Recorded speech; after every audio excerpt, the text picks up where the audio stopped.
Hey everyone, welcome to Probably Philosophy, where we're probably talking about philosophy. My name is Isaac.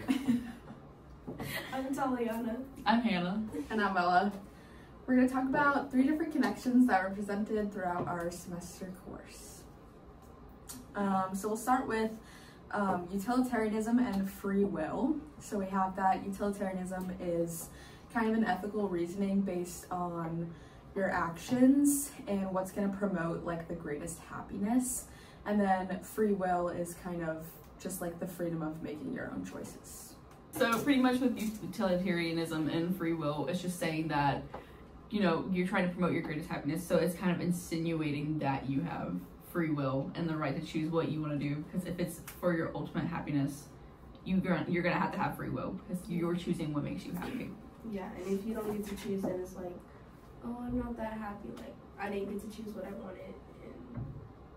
And then it kind of does like question like the moral responsibility of like, can you really hold people accountable for their actions, like if it's not freely chosen? So like utilitarianism is saying you should choose the outcome that promotes the greatest happiness, but is that something that's going to be freely chosen, or something that's kind of just like already destined for them to choose because it's already based upon like the outcome of happiness? So can we hold them accountable like for the consequences of their outcome? And then you can bring into it like the fact that like sometimes if like they might not be able to choose happiness, so then like free will goes right out the window, you know, like sometimes like for example, like I might want to go hang out with my friends on like a weekend, but I can't because I need money because I have to pay like rent and stuff like that, you know? Like you gotta, sometimes those things will come into account, so then free will is just gone, but. Yeah. And then also what we did touch on in class in the topic of utilitarianism was John Stuart Mill, and that he thought that he agreed with utilitarianism, but in the sense that people should have their like own conceptions of what happiness is and not just like a overall universal happiness, which then ties into kind of the objections we had with like the organ transplant example, because if people perceive happiness as sacrificing 5 people's organs to save 1 person that wants to live, then that's their conception of happiness, and that's going to be their decision. Yeah, and the other person might not believe in that. Like, they don't want to sacrifice. But like that's their own free will of like what they're able to choose. So then would you like almost say that that comes down to morals in that point? Like, I guess if there's different standpoints on what happiness is, morals could definitely bring into like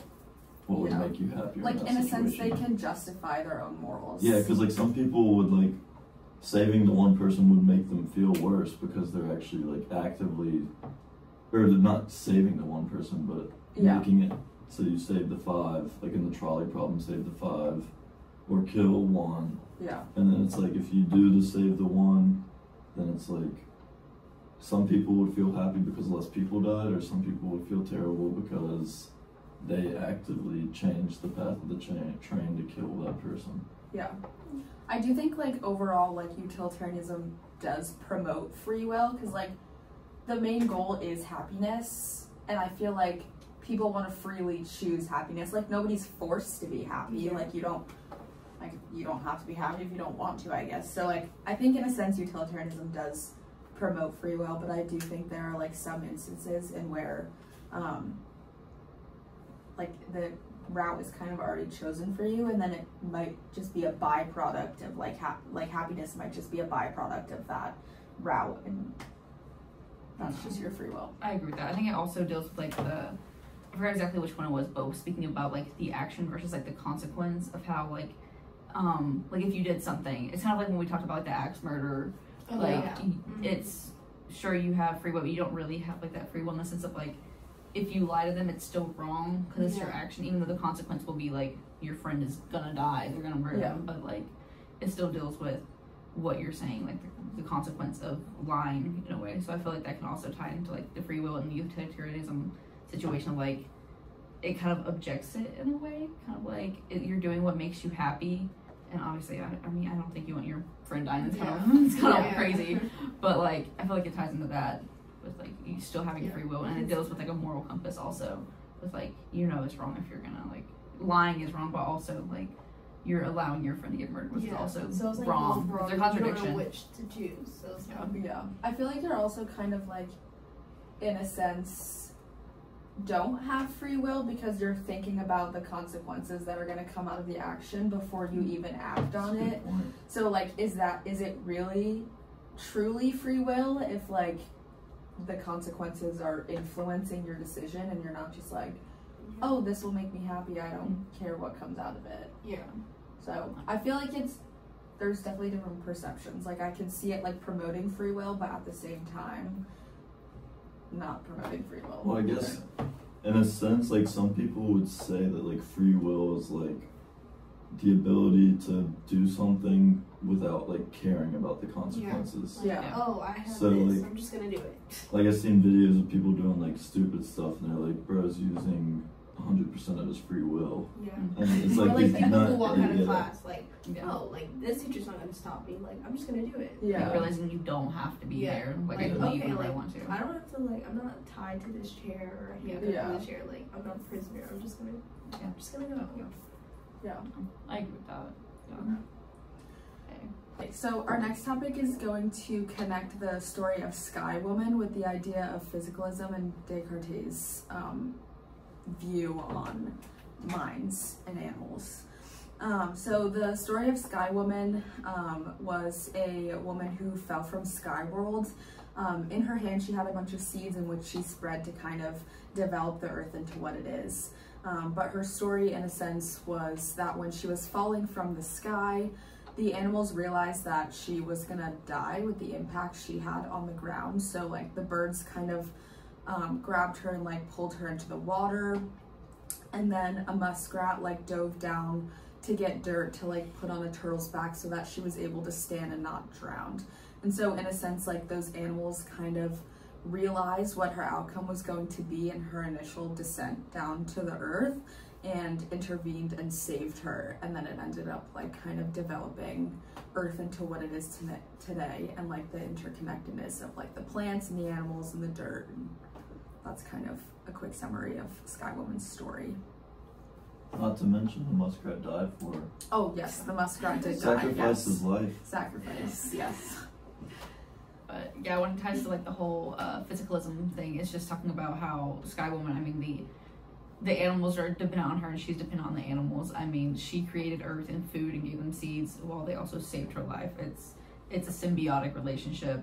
So when it comes to physicalism, I feel like it also ties into that because it's talking about how like our minds are dependent on our bodies. Mm-hmm. So I feel like it ties into like her being dependent on the animals being dependent on her, like the interconnectedness. Yeah. That was like the ontological dependence that was explained when we first introduced physicalism, in which like you can't have the second one without the first one, and in that sense, like you wouldn't really have the earth of what it was today without Sky Woman and the animals like saving her and intervening in that sense.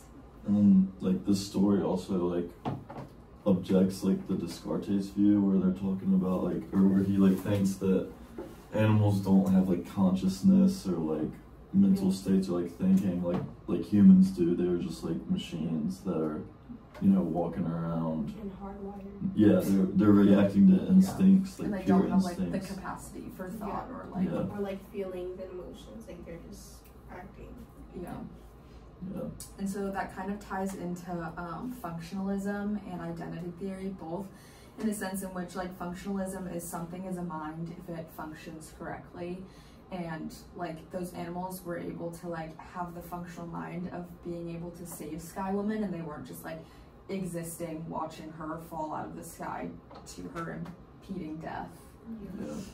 And then identity theory as well, in which, what was identity theory again? Mental states. Our brain mental states. states are brain states. And so like they had the mental capacity to realize that like she was gonna die. Mm-hmm. Like all they saw was this woman just like free flying in the sky. Yeah. Like they knew she was gonna die. They knew the outcome of what was happening. So like they had the mental capacity to realize that she needed to be saved. Yeah. And in doing so, they like created the whole earth basically. But Yeah. I feel like it also just ties into morals also, because I mean like if your morals deal with like allowing someone to die is wrong, I mean Yeah. it shows that they had like the capacity for thought and being able to have that free will because like they chose to save her when they could have just been like, he sacrificed his life for like her. he didn't even care about his own life in that sense. Like he was more worried about Sky Woman and the outcome of her life. He just did it regardless. I think tying back into physicalism too, I know we mentioned in class about like with the identity theory, like feeling pain and like how an animal feels, like can they feel pain in the same way that we feel pain, or like trees or like things like that. And like in a sense, I don't think they really thought about, like the muskrat for example, I don't think he was really thinking about like the pain he would feel, but like he obviously has the same impacts as a human the way he died when he saved Sky Woman, like he drowned in the water.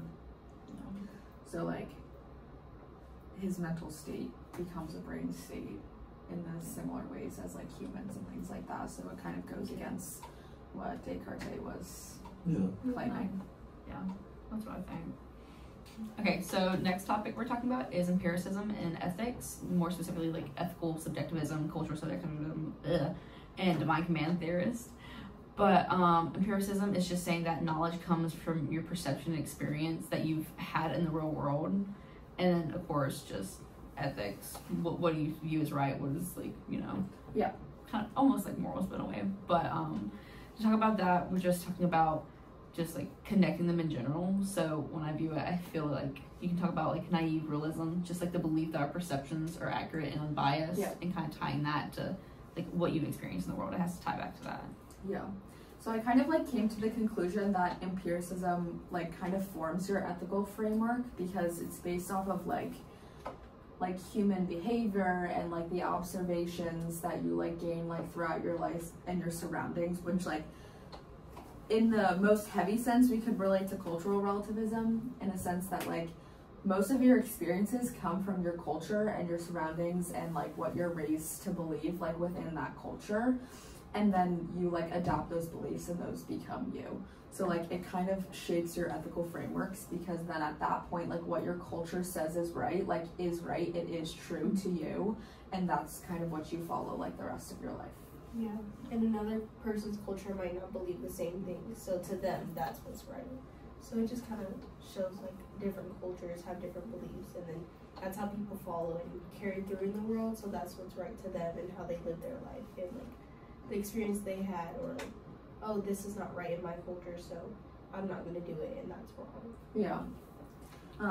The other, what like we could tie them into like the other points of ethics too, like with divine command theory, like your experience and your like observations of like God and being in that presence like shapes again your beliefs, your ethics, what you think is right. And I mean, like building off of like the divine command theory, it's like it could be, it's not like, I guess that also could kind of like play in with culture because it's like different cultures will have different gods.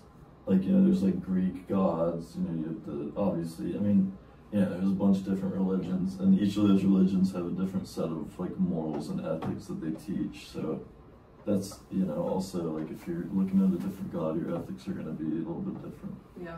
I think the other big point to make is like both of these perceptions, like both empiricism and ethics, like are not based on any true facts. Like that's also how they connect. Like empiricism is like knowledge that's coming from your perceptions and what you experience, and then ethics are just like what you believe to be is true, but like there's not many like true fact ethics like by a book. Yeah. It's which is why they're like broken into like categories like cultural relativism, ethical subject, like they all state that something else is true based on like what their beliefs are and what their experiences are. Yeah.